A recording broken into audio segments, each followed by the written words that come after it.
조갑제 TV 시청자 여러분 안녕하십니까. 트럼프 대통령이 현지 시간으로 오전 10시에 오전 10시에 이런 트위터를 날렸습니다. 한국에서 온 대표와 이야기를 하는 과정에서 김정은이가 핵 동결이 아니라 비핵화를 이야기를 했다. 그리고 당분간 미사일 시험을 하지 않겠다고 약속을 했다. 상당한 진전이 있었다. 그러나 제재는 합의가 이루어질 때까지 계속될 것이다. 회담이 계획되고 있다. 이렇게 이야기했습니다. 그 전에 정의용 대북 특사가 미국을 방문해서 맥마스터 대통령 안보 보좌관을 만나고 그 다음에 함께 트럼프 대통령을 만나서 김정은의 제의를 전달했습니다. 그러면서 거기서 아주 일순간에 합의가 이루어진 것이 5월까지 회담을 한다. 즉 트럼프와 김정은이가 회담을 한다. 장소는 앞으로 결정될 것이다. 이렇게 합의가 이루어졌는데 이 시간이 1시간밖에 걸리지 않았다고 합니다. 그래서 미국 언론들도 이것은 전례가 없는 놀라운 일이라고 보도를 하고 있습니다. 더구나 미국 대통령과 북한 독재자는 지금까지 한 번도 만난 적이 없습니다. 한 번도. 그러니까 지난 70여 년 동안 한 번도 만난 적이 없습니다. 그런데 그것도 5월까지. 그래서 이 사태는 매우 유동적이고 만나서 이루어질 합의에 대한 예측도 매우 어려운, 언론도 어리둥절하고 아마 김정은 이 관계자, 김정은, 문재인, 트럼프 이 세 사람도 앞으로 이 사태가 어느 쪽으로 전개될지 예측하기가 어려운 면이 있습니다. 어렵지만은 몇 가지 기준으로 정리를 해볼 수가 있습니다. 일단 김정은이가 이렇게 나온 것은 코로나로 몰렸다는 데서 탈출구를 찾은 것인데 그 코로나로 몰린 게 두 가지입니다. 첫째는 이 제재가 강화되고 있다. 현금 그리고 기름줄이 끊어지고 있다. 여기에 중국이 가세하고 있다 하는 것이 이중 압박이죠. 이중 압박인데 여기다가 또 미국이 실제로 북한을 공격할 가능성이 있다. 김정은 입장에서 보면은 현 상태를 방치하면은 자기가 밀려날 가능성도 있다. 정권이 무너질 가능성도 있다 하는 정도의 조바심이 이런 상황을 촉발했다고 봅니다. 그러니까 김정은이가 강한 입장에서 회담에 임하는 것은 아니지만은 이 회담을 통해서 어떤 역전 드라마를 연출하려는 생각이 있을 것이라고 생각합니다. 여기서 하나 우리가 언론이나 세간에서 놓치고 있는 것이 중국의 태도입니다.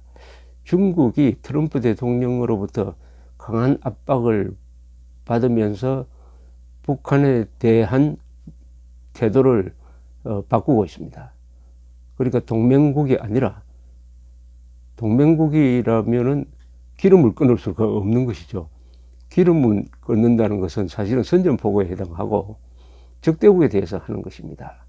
시진핑이가 김정은을 사실상 버리는 카드로 쓰는 것이 아니냐. 그러면서 미국 사이에 깊은 대화를 해가지고 김정은이를 몰아낸 다음에 한반도를 어떤 식으로 요리할 것이냐 하는 대화가 지금 진행되고 있다.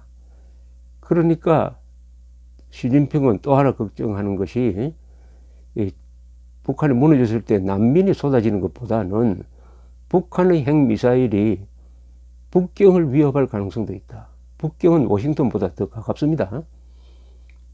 이런 중요한 전략적 판단의 변화가 김정은으로 하여금 한국을 통해서 미국의 손을 뻗는 방식으로 자기의 탈출로를 잡은 것이 아닌가 이렇게 판단이 됩니다. 그러니까 과거에 동서냉전 시절 그 중에서 중국과 소련이 냉전을 한 적이 있습니다. 이데올로기 문제로 모택동이 있을 때죠. 모택동과 후르쇼프 사이에서 이 중소 분쟁이 있었습니다. 이때 김정일이는 그 중소 분쟁 사이에서 줄타기를 하면서 양쪽으로부터 뜯어먹었습니다. 이번에 김정은이는 자신의 생존을 그동안에는 중국에 의존했는데 이제 중국이 더 이상 뒷받침이 되지 않는다고 하면은 미국 쪽으로 접근을 해가지고 미국과 중국 사이에서 줄타기를 하고 자신을 몸값을 올리고 해가지고 생존하는 방식을 택하는 것이 아니냐. 이 중국 팩트가 매우 중요하다고 생각을 합니다. 저는. 그 다음에 만나면은 뭘 이야기할 거냐인데 이게 참 이런 외교는 세계적으로 전례가 없습니다. 전혀 만나지도 않고 했던 이 적대 불구 대천의 원수 사이에서 사전에 무슨 장관 회담도 아니고 바로 양쪽 지도자가 만나는 것. 더구나 이 양쪽 지도자는 개성이 너무 강합니다. 통제가 안 되는 것 같고 어디로 뛸지 모르는 지도자가 만난다는 거, 과연 거기서 어떤 합의가 이루어질 것이냐. 5월 같으면 지금 한 2달밖에 남지 않았는데 그 사이에 물론 예비회담이 이루어질 것입니다만은 과연 예비회담에서 합의가 될 것이냐 하는 게 예측이 좀 어렵습니다만은 예측이 어렵다고 해가지고 모르겠다고 하면 안 되죠. 여기서 몇 가지 시나리오는 생각할 수 있습니다. 저는 주한미군 위상변경이란 말이 자꾸 머리에 떠오릅니다. 주한미군 위상변경이란 말이. 여러분 기억하실지 모르겠지만은 2000년 6월에 김대중 대통령이 평양에서 김정은을 만나고 와서 이렇게 이야기를 했습니다. 가장 큰 성과는 뭐냐? 주한미군에 대해서 김정일 위원장이 통일 이후까지 주둔하도록 허용했다. 이렇게 이야기를 했습니다.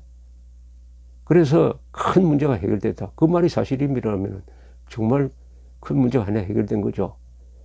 그런데 그 뒤에도 계속 북한 정권은 공식적으로 주한미군 철수를 요구를 하는 것이었습니다. 그래서 이게 뭐냐? 나중에 드러난 사실은 그것도 배석했던 임동원 씨의 증언에 의해서 드러난 사실은 이겁니다. 김정은과 김정일입니다. 김정일과 김대중 두 사람이 합의한 것은 저는 그러나 이걸 이면 합의라고 봐야 되겠죠. 발표되지 않는 합의니까 이면 합의는 주한미군을 위상을 변경한다는 것입니다. 주한미군의 위상은 어떤 식으로 변경하느냐. 첫째, 북한에 대한 적대 정책을 포기한다. 그럼 남북 간의 중립입니다. 그 다음에 이 스테빌라이징 롤, 안정자 역할을 한다. 동북아시아에서 전쟁을 막는 안정자 역할을 한다. 또는 밸런싱 롤, 균형자 역할을 한다. 그런 주한미군은 오히려 주둔하는 게 좋다. 주둔하는 게 좋다고 김정일이가 이야기를 합니다. 이런 주한미군은 물론 미국 측에서는 그때 그 이야기를 듣더니 그런 주한미군 같으면 필요 없다. 이렇게 대대만 있으면 충분한데 왜 우리가 한국에 수만 명을 주둔시키고 욕만 먹느냐. 그런 주한미군이면 우리가 빼지. 이런 반응이었습니다. 그러나 지금 상황에서 이 카드를 던질 가능성이 있다고 봅니다. 저는 김정은이는 핵 폐기 약속은 하겠죠. 그러나 그게 지켜지는 것은 뭐 세월이 걸릴 겁니다. 김정은이가 첫째 약속할 것은 미국 본토를 위협하는 ICBM은 실험도 하지 않고 더 이상 개발하지 않는다. 더 이상 개발하지 않는다. 만약 미국 사람들이 의심스러우면은 와서 참관해도 좋다. 더 이상 개발하지 않는다. ICBM도 개발하지 않는다. 그렇게 되면은 미국으로서는 상당히 시간을 벌게 되는 겁니다. 시간을 벌게 되는 거예요. 미국은 수단이 많은 나라입니다. 그렇게 되면은 우리가 곤란하게 되죠. 우리는 이미 북한의 단거리, 중거리 핵미사일 위협에 노출되어 있습니다. 문재인 정권이 수도권에 사드 배치도 하지 않고, 그리고 핵미사일 대피 훈련도 하지 않음으로써 여러분들은 지금 이미 김정은의 핵미사일 위협에 완전히 노출되어 있습니다. 그리고 일본도 그렇죠. 일본에 있는 7개 주1 미군 기지들이, 그리고 괌까지 포함한다고 볼 수가 있습니다. 요것은 그냥 가지고 있다. 요것은 협상 대상으로 삼는다. 우선은 1단계로 ICBM 테스트뿐만 아니라 개발은 더 이상 안 한다. 이렇게 하는 것입니다. 그 다음에 비핵화 논의할 수 있다. 이렇게 하면서 일단 트럼프로 하여금 마치 상당한 성과를 거둔 것처럼 체면을 세워준 다음에 본격적으로 한반도의 평화정착을 논의해보자 하면서 주한미군 이야기를 꺼내면서 주한미군 계속 김정일이가 했던 식으로 있어도 좋다. 그러나 이 주한미군은 동북아시아의 평화를 보장하는 안정자 역할을 하면 좋다. 그 주한미군이 필요하다면 평양에 와도 좋다. 서울에 있어도 좋고 평양에 있어도 좋고 양쪽에 다 있어도 좋다. 이렇게 이야기를 다시 꺼내는 것입니다. 이것은 말하자면 김대중, 김정일 합의, 이면 합의를 공개적으로 이제 드러내는 것이죠. 이렇게 하는 이유는 김정은이가 지금 마음속에서 가장 미워하는 나라는 미국이 아닐 것입니다. 중국일 것입니다. 중국에 대한 배신감이 아마 배신감뿐만 아니라 중국으로부터의 실질적인 위협까지 느끼겠죠. 그러면 살 길을 찾아야 되는데 미국으로부터 살 길을 찾는다. 그러나 핵은 한국, 일본을 위협할 정도의 핵은 유지한다. 이게 최종적인 계산인데, 그러나 어디까지나 비핵화를 하겠다고 해놓고 1단계는 ICBM 개발 포기라고 그러겠죠. 포기. 나머지 부분은 협상을 통해서 시간을 두고 해결하자. 즉 이걸 통한 한반도 평화정착을 본격적으로 논의해보자. 그러면서 미북 수교도 좋다. 우리 수교를 하자. 수교한다는 것은 제재를 완화 또는 폐기한다는 것과 맞물리겠죠. 수교하면서 북한에 대한 제재를 계속하기는 좀 어려울 것입니다. 그러면서 이 한반도 평화 정착을 위한 평화협정을 논의하자. 동시에 하자. 평화협정을 논의하면 당사자가 누가 되느냐? 중국, 한국, 북한, 미국이 사자가 당사자가 됩니다. 이 당사자 평화협정을 논의하자. 그리고 주한미군의 위상 변경을 함께 논의하면서 그야말로 한반도의 항구적인 평화를 정착시키는 쪽으로 가자. 이렇게 말하자면 이 국제 정세의 틀을 상당히 크게 바꾸는 방향의 논의가 이루어지지 않을까, 이렇게 생각을 합니다. 이것은 아마 김정은 이외에는 별로 예상을 하지 못했던 것인데, 이런 논의가 이루어지는 것은 아마 한국이든 미국이든 중국이든 어느 쪽도 이 반대하기가 어려울 것입니다. 반대하기가. 한반도의 평화 정착을 위한 국제적 틀을 짜자. 이런 말하자면 시스템입니다. 자, 이렇게 됐을 때 문제는 한국입니다. 한국은 이런 큰 게임, 이걸 게임 체인저라 그러죠. 게임 체인저.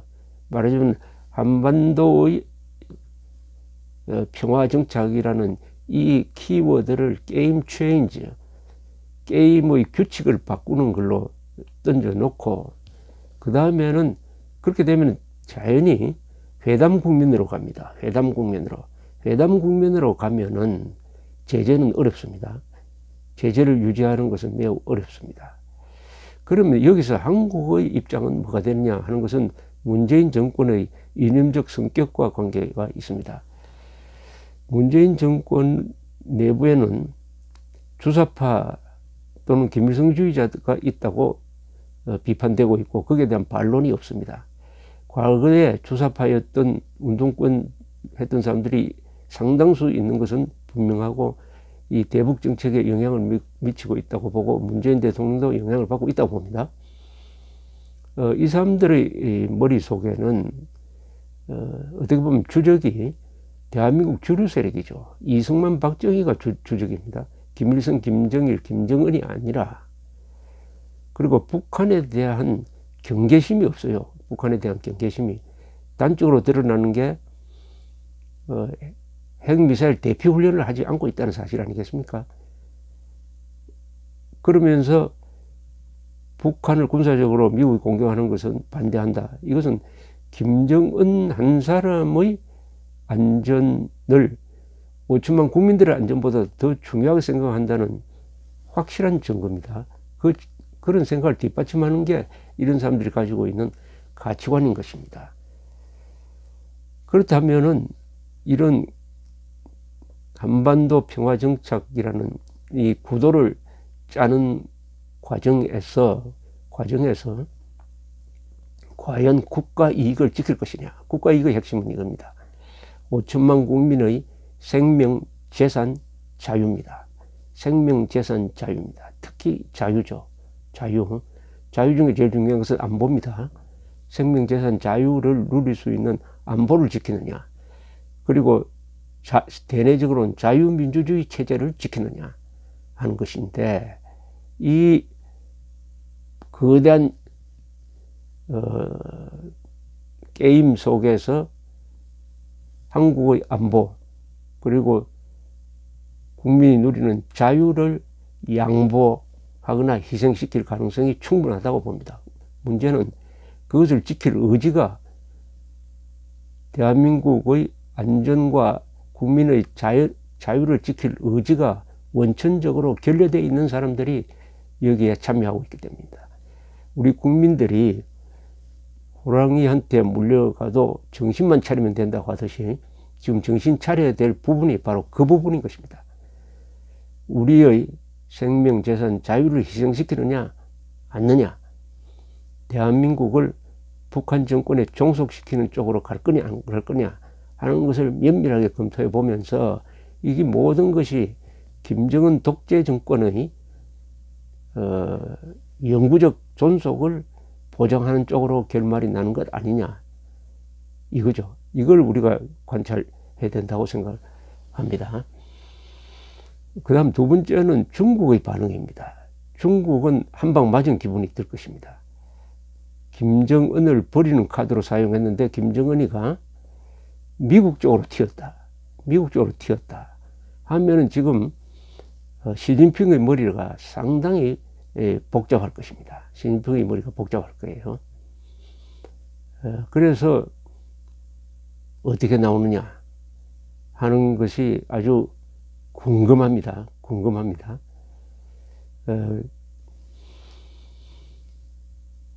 문제는 어떤 합의가 이루어질 것이냐입니다. 5월에 김정일, 트럼프가 만난다면은, 일단 만난다면은 그것은 어떤 합의가 이루어진다는 뜻입니다. 그 만남이 연기되면은 이게 합의가 제대로 이루어지지 않고 있다. 연기될 가능성도 충분합니다.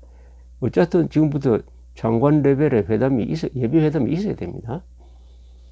거기서 합의가 이루어지지 않고, 특히 트럼프는 그렇게 일종의 통큰 합의를 했지만은 실무자들이 국무장관이나 국방장관, 합참의장 이런 사람들이 이건 도저히 받아들일 수 없다고 한다면은 트럼프도 생각을 바꿀 수밖에 없습니다. 민주주의 국가는 원래 그렇습니다. 김정은은 그렇지 않죠. 또 언론이 이렇게 중요한 역할을 합니다. 미국에서는 또 의회가 중요한 역할을 합니다. 그러니까 견제장치가 많습니다. 그러나 예정대로 5월쯤 해가지고 협상이 이루어진다 한다면은 거기서 어떤 합의가 가능해졌다는 전제가 될 것입니다. 이 비슷한 시기에 한국에서는 개헌을 하겠다. 개헌. 그리고 6월 선거. 이게 또 동시 맞물려서 막 돌아갑니다. 맞물려서 돌아갑니다. 개헌은 시간적으로 불가능합니다. 국회 합의는 불가능한데 국회 합의가 안 되면 대통령이 개헌안을 던져야 되는데 그건 바로 국민투표로 가는데 그 개헌안에 대해서 물론 국민투표로 가기 전에 국회를 통과를 해야 됩니다만 그 국회 통과도 지금 현실은 어려운 편입니다. 개헌안을 던지면은 지금 문재인, 김정은 회담이 예정되어 있죠. 그것까지 합쳐서 너무나 급박하게 돌아가니까 그것을 과연 관리할 수 있는 능력이 이 정권에 있느냐. 아니면은 선동 언론 동원해가지고 한반도 평화정착 눈앞에 왔다 해가지고 국채 변경의 개헌, 연방제가 가능한 지방분권 공화국 선언 뭐 이런 것을 담은 개헌, 자유민주주의적 기본 질서를 사실상 빼버리는 개헌, 노동자 계급을 특권 계급화하는 일종의 민중주의적인 개헌, 이것을 하려고 밀어붙일 가능성도 있고